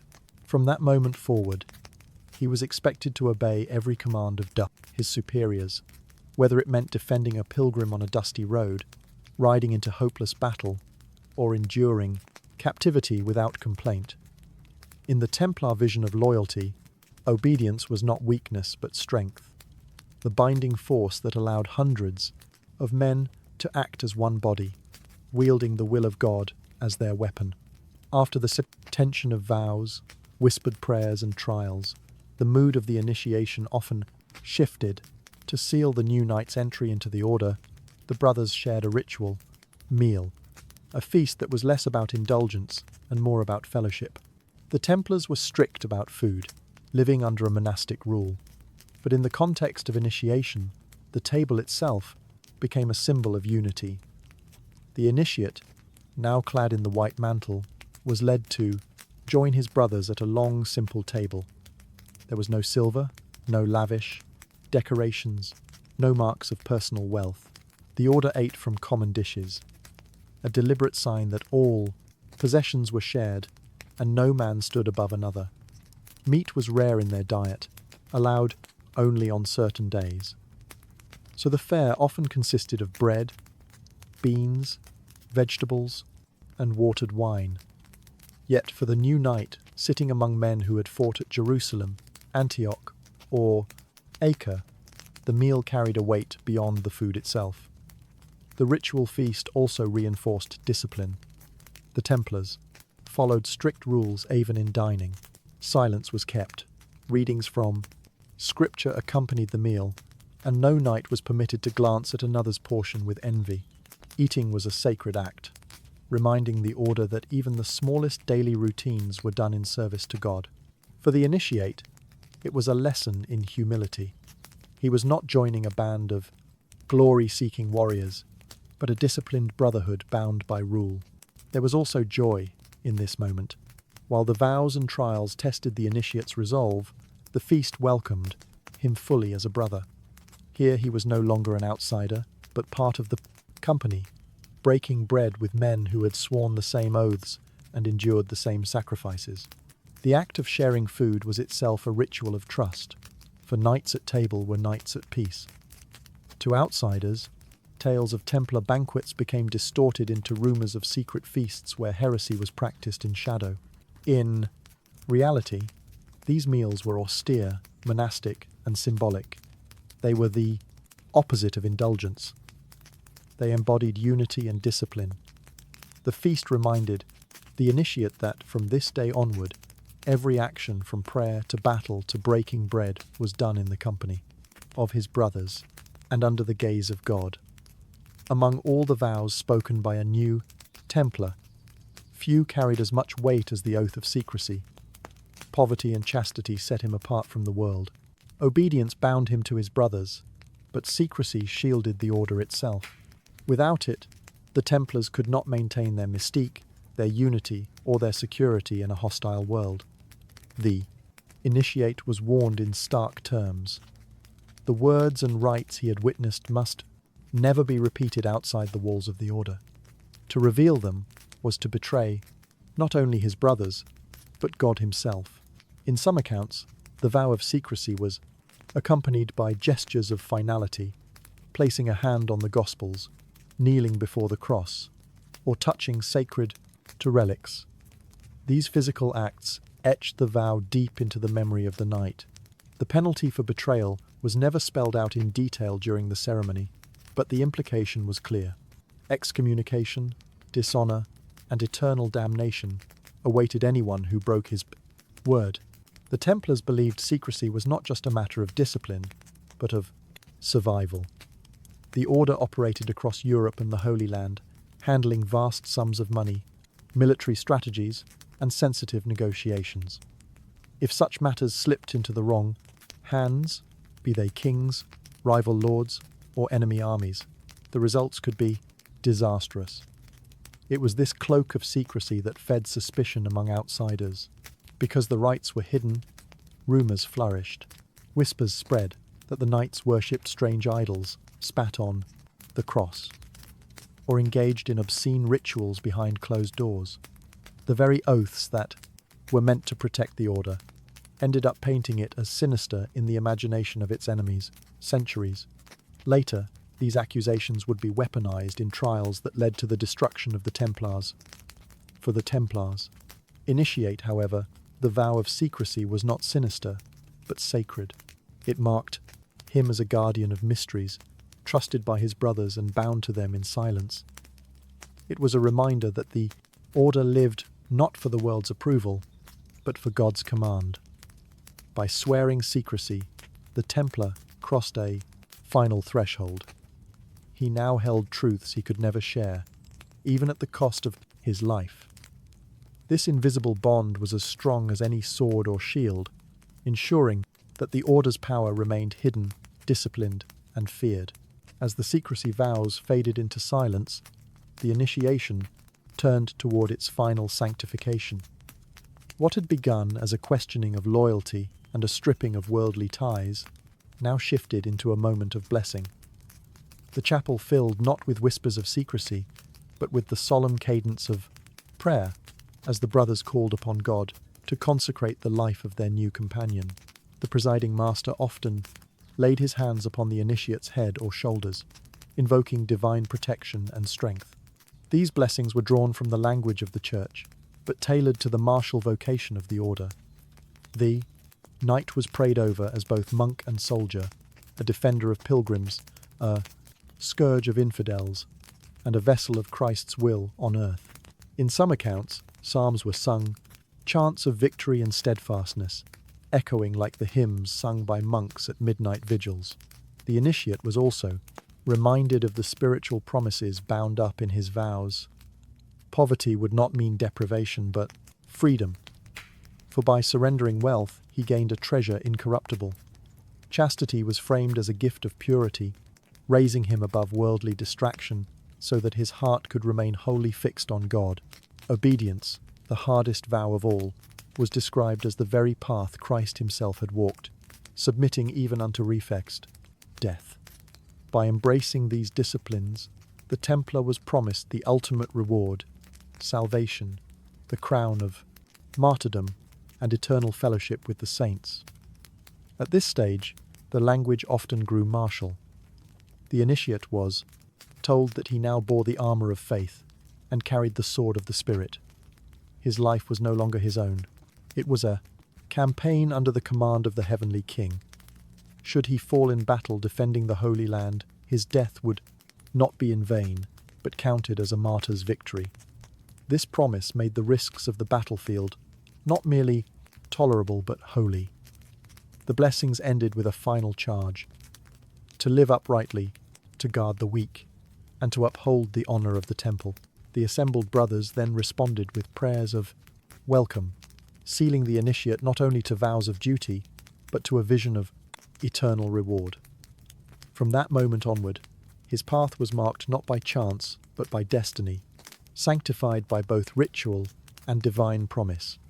With vows spoken, mantle bestowed, and blessings given, the final act of initiation bound the new knight not only to God, but to his brothers. This moment was less about ritual words and more about human connection, the embrace of fraternity that turned the initiate from an outsider into one of the order's own. The senior knight, often the master or commander of the house, would step forward and welcome the initiate with the kiss of peace, a gesture drawn from monastic tradition and the wider church. It was usually given on the cheek or shoulder, a sign of equality and reconciliation. One by one, the other knights followed suit, offering the same embrace. For the new member, this was a powerful signal. He was no longer alone, no longer a stranger kneeling in shadows. He now shared the same destiny as every man in that chapel. The ceremony closed with words of brotherhood. The initiate was reminded that the temple was a family stronger than blood, bound together in prayer and battle. From this day forward, he was to eat at their table, ride under their banner, and share both their hardships and their glories. The order demanded much: poverty, chastity, obedience, and secrecy. But it gave in return the unbreakable fellowship of men who lived and died together. After the formal embrace, the new knight was often led to his place among the others, as though he had always been there. His name was recorded in the rolls of the house, a written sign that his life was now woven into the history of the temple. He had become part of something larger than himself, an international brotherhood stretching from castles in Europe to fortresses in the Holy Land. The embrace carried a weight beyond the moment. To betray the order would now mean betraying not only vows and symbols, but the faces of the men who had welcomed him. To fight bravely was to honor them. To falter was to let them down. The embrace was not just welcome. It was a lifelong reminder that loyalty was owed not only to God, but to the brotherhood of the temple. Thus ended the initiation. What began in secrecy and solemn testing concluded in fellowship. The knight rose from the chapel floor, no longer merely a man, but a Templar clothed in vows, strengthened by blessings and embraced by a brotherhood that promised both earthly unity and eternal reward. When the Knights Templar first emerged in the early 12th century, they were not known as builders. Their mission was simple: protect pilgrims travelling to the Holy Land. Yet, almost immediately, they recognized that swords alone could not secure the highways of faith. Roads could be patrolled, but safe havens were essential. Thus began the Templars' transformation from warrior monks into architects of some of the most formidable castles the medieval world had ever seen. Unlike the castles of kings or feudal lords, Templar strongholds did not serve dynasties or families. They were communal structures owned by the order and consecrated to Christ. Each fortress represented not personal glory, but collective mission to defend the Christian world against enemies and to provide sanctuary for travelers. Their castles became both military hubs, spiritual symbols, stone sermons rising out of the landscape. Templar fortifications were strategically placed. They anchored trade routes, guarded mountain passes, and dominated coastal harbors. Many were erected along the frontiers of Crusader states where the clash between Christian and Muslim forces was constant. In Europe, their castles safeguarded treasure houses, training grounds, and commanderies that fueled the Order's global network. Wherever a Templar fortress stood, it announced stability and power, often in lands plagued by conflict. Architecturally, these castles combined brute strength with subtle symbolism. Their walls were thick, their towers carefully angled to repel siege engines, and their gates designed to funnel invaders into deadly traps. Yet within those walls lay chapels where knights gathered to pray before battle. The contrast was deliberate. Stone bastions of war sheltering quiet sanctuaries of faith. Every fortress from the deserts of Syria to the green hills of Portugal embodied the dual identity of the Templar, monk, and soldier. To medieval eyes, these fortresses seemed unshakable.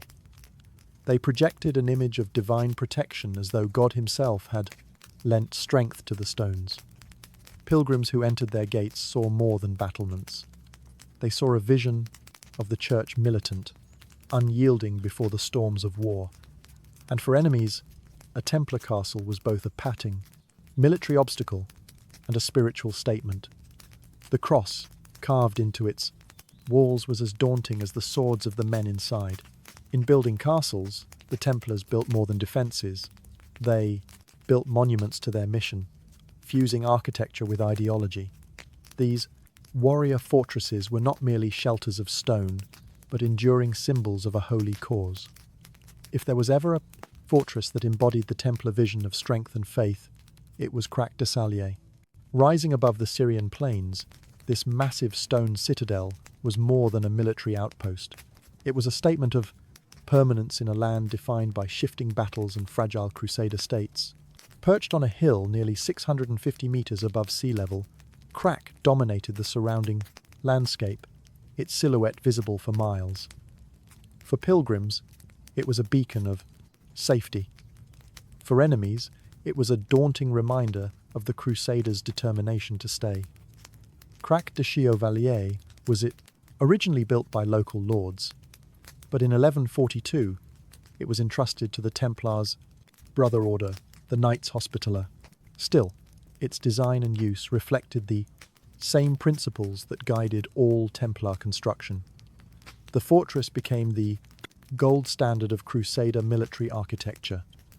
Double concentric walls, deep moats carved from living rock, and a series of towers that allowed defenders to rain arrows and stones upon attackers from every angle. Each wall contained passageways for swift movement, ensuring that soldiers could be deployed wherever the threat was greatest. Inside the fortress, practicality blended with spirituality. Vast storage rooms allowed Crac to withstand sieges lasting years, while a chapel stood at its heart, reminding the knights that their battles were fought under divine sanction. The chapel's austere design reflected the order's vow of simplicity: no gilded ornaments, no flamboyant decoration, only the stark beauty of stone and the glow of candlelight. For Muslim chroniclers, Crac was a nightmare. The fortress resisted repeated assaults and stood as a nearly impregnable bastion during the height of the Crusades. Saladin himself attempted to take it, but even his formidable armies could not breach its walls. Only in 1271, after decades of defiance, did the fortress finally fall to Sultan Baburs. Even then, legend holds that the defenders surrendered not through force, but through a forged letter, tricking them into believing their masters had ordered retreat. To this day, Crac de Chevalier is regarded as one of the finest examples of medieval military engineering in the world. Its walls tell a story not just of stone and mortar, but of ideology, the merging of knightly discipline with monastic devotion. For the Templars and their peers, Crac was more than a fortress. It was the crown jewel of a sacred war, a monument to the belief that faith could be defended with both prayer and steel. While the Holy Land drew most of the Templars' fame, their castles in Portugal tell a different, but equally fascinating story. Here on the far western edge of Europe, the order played a vital role in the Reconquista. The centuries-long struggle to reclaim Iberia from Muslim rule, Portuguese kings quickly recognized the Templars as invaluable allies, granting them lands and resources in exchange for their military support. In return, the knights built fortresses that anchored the Christian frontier and helped forge the identity of the emerging Portuguese nation. One of the most iconic of these strongholds is Tomar, founded in 1160 by Grandmaster Galdin Piz. Rising on a hill above the Nabil River, Tomar became the Templars' headquarters in Portugal and later one of the most important commanderies in Europe. Its round church, inspired by the Holy Sepulchre in Jerusalem, symbolized the order's direct link to the sacred sites of the Crusades. Unlike the austere chapels of the East, Tomar blended military utility with artistic flourishes, foreshadowing the fusion of Templar and Portuguese culture. But Tomar was not alone. Across central Portugal, the Templars erected a chain of fortresses. Almirol, perched dramatically on a rocky island in the Tees River, Monsanto carved into granite cliffs, and Pombal controlling vital roads. These castles were not merely defensive. They were statements of control. Each fortress secured conquered territory, safeguarded Christian settlers, and provided staging points for further campaigns southward. Their presence ensured that the frontier advanced steadily, brick by brick, stone by stone. The architecture of these Portuguese castles reflected both local tradition and Crusader innovation. Thick curtain walls, elevated towers, and narrow gateways mirrored Eastern designs, while their placement exploited Iberia's rugged terrain. Many of the fortresses also included cloisters and chapels, underscoring that these were not castles of feudal lords, but of warrior monks who lived by rule and prayer. In time, when the Templar order was suppressed, their Portuguese holdings did not vanish. Instead, they passed into the hands of the Order of Christ, a successor institution that carried on Templar traditions. Under this banner, Portuguese explorers would sail into the Atlantic and beyond, using Tomar as both a spiritual and logistical base for voyages that reshaped the world. Thus, the Templar castles of Portugal stand as western bastions of their mission, fortresses that guarded a frontier, forged a kingdom, and laid the foundations for global exploration. In England, the Templars, castles, and commanderies carried a slightly different purpose than their counterparts in the Holy Land or Iberia. Here, the order was less concerned with defending contested frontiers and more invested in consolidating wealth, training recruits, and safeguarding the promontories, flow of resources that sustained the crusading effort abroad. Yet their English strongholds still bore the unmistakable stamp of Templar architecture, an austere blend of martial utility and spiritual devotion. The most famous of these was the Temple in London, established in the mid-12th century. While not a fortress in the Temple Ephes Ninth traditional sense, it was a fortified enclave in the very heart of the city. Its round church, modelled after the Holy Sepulchre in Jerusalem, remains one of the best surviving examples of Templar design in Western Europe. Here knights trained, prayed, and managed the financial dealings of the order. The London Temple became a hub of international banking where monarchs deposited treasure and pilgrims secured safe passage to the east. Its defences were less about battlements and more about law, influence, and the sacred authority the order wielded. Beyond London, the Templars established castles and strategic rural sites. In Lincolnshire, they fortified Wee and Temple Brewer, both serving as centres of administration and recruitment. Templehurst in Yorkshire and Rothley in Leicester were similar outposts, less massive than Crac or Tomar, but vital nodes in the Templar network. Each included a chapel, cloisters, and barns, combining monastic simplicity with military readiness. Their defensive features were modest, mows, walls, and towers, but their role was crucial to collect rents, train knights, and funnel wealth toward the crusading front. These English sites reveal another dimension of Templar architecture: symbolism. Round churches, echoing the shape of Jerusalem's most sacred shrine, created a direct architectural link between England and the Holy Land. For medieval worshippers, entering such a space meant stepping into a small fragment of Jerusalem itself. The walls of these churches were plain, but their geometry carried powerful meaning, suggesting unity, eternity, and divine perfection. Though few of England's Templar castles rivaled the scale of Cracoshelier or Tamar, their influence was no less significant.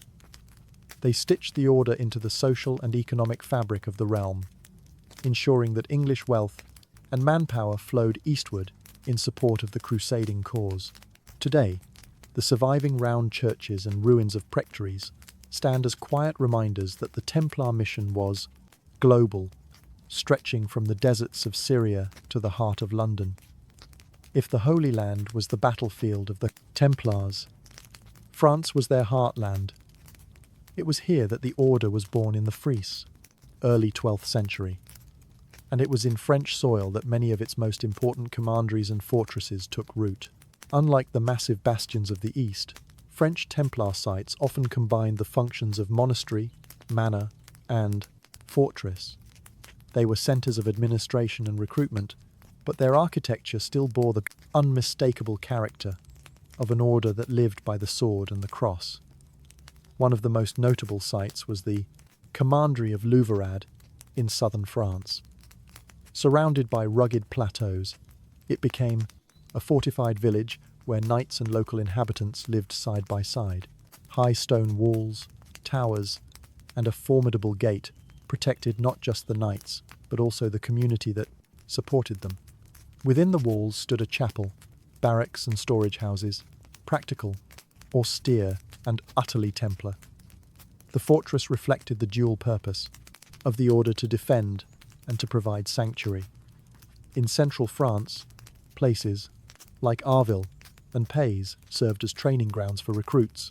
These were not sprawling castles like Crac, Devalier, but self-contained compounds with chapels, halls, and defensive walls. They reflected the order's disciplined lifestyle. Simple quarters, communal dining, and constant readiness for military service. Every structure was designed to remind the knights of their vows. No luxury, no excess, only what was necessary for devotion and defense. French Templar sites also played a vital financial role. They stored donations, managed estates, and provided the wealth that funded campaigns in the Holy Land. For this reason, many commanderies were fortified not against armies but against bandits and rival lords who might be tempted by the treasures within. The architecture was pragmatic: walls, towers, and moats that deterred opportunistic raids while projecting an aura of authority. Yet beyond stone and mortar, these castles carried symbolism. The chapels, often plain but geometric, echoed the simplicity of Cistercian design, linking the Templars to the wider reform movement of the Church. The round structures, when present, evoked the Holy Cephala, reinforcing the order's spiritual mission. France was also where the Templars met their tragic end. Castles that had once symbolized strength became prisons when King Philip IV turned against the order in 1307. Many were confiscated, repurposed, or abandoned. Still, the ruins of French commanderies whisper of the days when the Templar network stretched from humble farms to impregnable strongholds, all united in service to a cause greater than any single kingdom. In Spain, the Knights Templar were drawn into one of medieval Europe's longest and most defining struggles, the Reconquista. Here, castles were not just symbols of power. They were critical tools of survival on a frontier that shifted constantly between Christian and Muslim control. Spanish kings welcomed the Templars, granting them vast tracts of land in exchange for military service. And the order responded by raising fortresses that anchored the Christian advance. One of the most iconic of these was the castle of Ponferrada in Leon. Originally a Roman outpost, it was rebuilt and expanded by the Templars in the late 12th century. The fortress grew into a sprawling complex of towers, courtyards, and thick curtain walls guarding the pilgrims' road to Santiago de Compostela. Pilgrims found safety within its gates, while enemies found an imposing wall of stone blocking their ambitions. The blend of utility and faith, the protection of travellers bound for a holy shrine, was quintessentially Templar.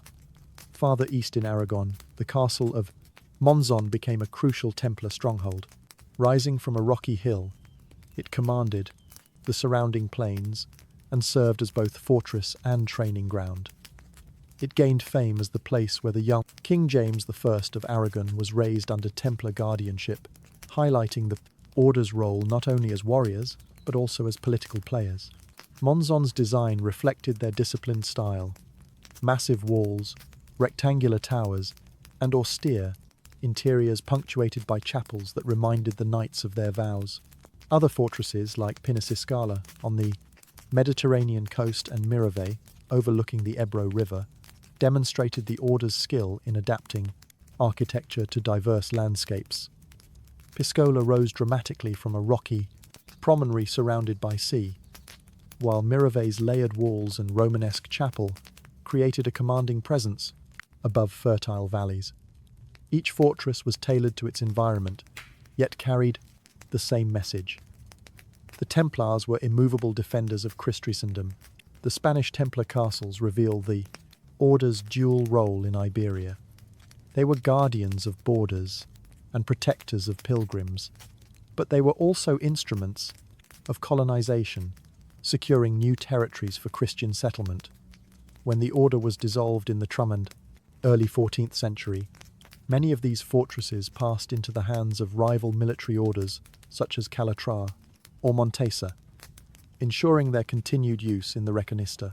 Today, their ruins still crown Spain's hills and coastlines, reminders of an age when the cross and the sword were carved not only into history, but into the very stones of the land. Beyond the towering presence of Craquechalier, the Templars maintained a network of castles across the Holy Land that embodied their mission to secure pilgrim routes defend Christian enclaves, and project authority deep into contested territories. Each fortress was a statement of endurance, a declaration that the Knights of the Temple were not temporary crusaders, but permanent guardians of Christendom in the East. One of the most important of these was Safet, perched high in Galilee. Rebuilt by the Templars in the mid-13th century, it commanded sweeping views over valleys and trade routes. Safet was more than a military post. It was an administrative centre complete with living quarters, storerooms, and a chapel. Its altitude made it nearly unassailable, a fortress in the sky that reminded both allies and enemies that the Templars were watching from above. In the deserts of Jordan, the castle of Kerak stood as another bastion. Although primarily held by other Crusader lords, the Templars often cooperated in its defence. Its massive walls and deep dungeons symbolised the brutal realities of frontier warfare. Further north at Bagras and Tortosa, Templar castles guarded crucial mountain passes and coastal lines, creating a chain of strong points that supported both trade and military movement. Each fortress worked not in isolation, but as part of a larger system, allowing the order to respond rapidly to threats. These Holy Land castles shared common features: concentric walls, narrow gates, and towers positioned for maximum defence. Yet within their hard exteriors lay chapels that anchored the knights' spiritual life. Daily prayers and masses punctuated the routines of garrison duty, reminding the brothers that their labour was as much service to God as it was to strategy. For Muslim chroniclers, these castles were symbols of foreign intrusion, but also grudgingly admired for their engineering. Siege after siege tested their walls, with some fortresses holding out for months or years before succumbing. Even when they fell, they left behind legends of resistance that magnified the Templars' reputation. Ultimately, the loss of the Holy Land in the late 13th century marked the decline of these castles. Many were dismantled or absorbed into Muslim fortifications. Yet, their ruins still cling to hillsides and coastlines, silent witnesses to the age when warrior monks built outposts of both faith and war at Tis, the very heart of the Crusades. Templar castles were not merely fortresses of war, they were sermons written in stone. Every arch, wall, and chapel was infused with spiritual meaning, reflecting the order's dual identity as both monks and warriors. While their fortifications had to withstand catapults, sieges, and fire, their architecture also spoke of obedience, discipline, and the eternal struggle between good and evil. One of the clearest expressions of this symbolism lay in the round churches, built within or beside their castles. Modelled on the Church of the Holy Sepulchre in Jerusalem, these circular sanctuaries reminded knights that they were spiritually tied to Christ's tomb, the very centre of their mission. 2. The worship in such a space was to stand symbolically in Jerusalem itself, even if the castle lay in England or France. The circle also carried deeper meaning: unity, eternity, and the divine order that the Templars believed they defended with their swords. Crosses carved into walls, gateways, and towers reinforced this message, sometimes painted in red, sometimes cut directly into stone. The cross reminded all who entered that the fortress belonged not to a lord or king, but to Christ.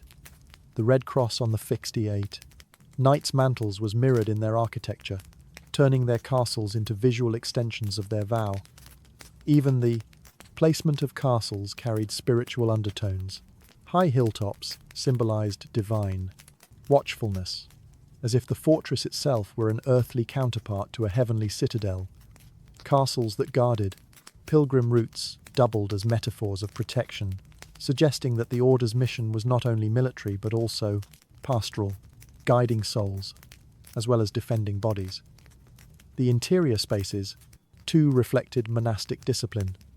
Chapels were often simple, devoid of luxury, their plain walls emphasizing humility. Living quarters were austere, reminding the knights daily of their vows of poverty. Even the refectories, where they shared meals, were designed to embody equality. Long tables without seats of honor reinforcing that all brothers stood equal before God. To outsiders, this symbolism could appear intimidating, even secretive. The combination of martial strength and spiritual imagery gave rise to rumors of hidden rites and esoteric meanings. Yet, to the Templars themselves, the message was clear. Their castles were earthly reflections of a higher divine order. In stone, they proclaimed the union of cross and sword, faith and fortitude. Thus, Templar castles were never just about walls and towers. They were about identity, visible monuments to a brotherhood that sought to embody heaven's order on earth. When the Templar order was dissolved in the early 14th century, their castles did not vanish with them. Stone has a way of outlasting human institutions, and the fortresses of the temple continued to stand long after the knights themselves were dragged to trial or burned at the stake. Some were seized by kings hungry for wealth and land. Others were handed over to rival military orders, and a few quietly crumbled into ruin. Yet, in every case, the legacy of Templar architecture endured. In Portugal, many castles were absorbed by the Order of Christ, the Templars' official successor. Tomar, with its iconic round church, became the spiritual and logistical heart of Portuguese expansion, nurturing the explorers who would launch voyages into the Atlantic and beyond. The very stones that once guarded pilgrim roads now formed the cradle of global exploration. In this way, the architectural legacy of the Templars helped lay the groundwork for the Age of Discovery. In Spain, castles like Monzon, Miravalle, and Piscola passed to the Order of Montesa, or other knightly groups who continued the struggle of the Reconquista. Their walls remained frontiers of war until the last Muslim strongholds fell, centuries later. Even stripped of their original owners, the fortresses carried forward the fortresses, martial and spiritual mission that had inspired their construction. Elsewhere, the story was darker. In France, many Templar commanderies were confiscated by the crown and repurposed as secular estates. Some became prisons, others administrative centres. The aura of secrecy that had surrounded their chapels and halls only grew in legend, fueling tales of hidden treasures, secret passages, and curses that lingered in the stones. England's round churches, like those in London and Cambridge, survived dissolution by being adopted into the fabric of later institutions. The Temple Church in London, for example, passed into the care of the legal societies that still occupy the area today. The Templar imprint remained not just in architecture, but in cultural memory, symbols of loyalty, mystery, and betrayal. Today, many of these castles stand as ruins visited by tourists, while others still serve as places of worship or community.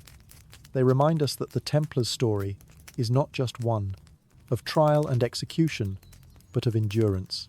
Their castles, blending military ingenuity with spiritual symbolism, outlived their builders. In stone, the Templars achieved what they Templars could not in politics: permanence.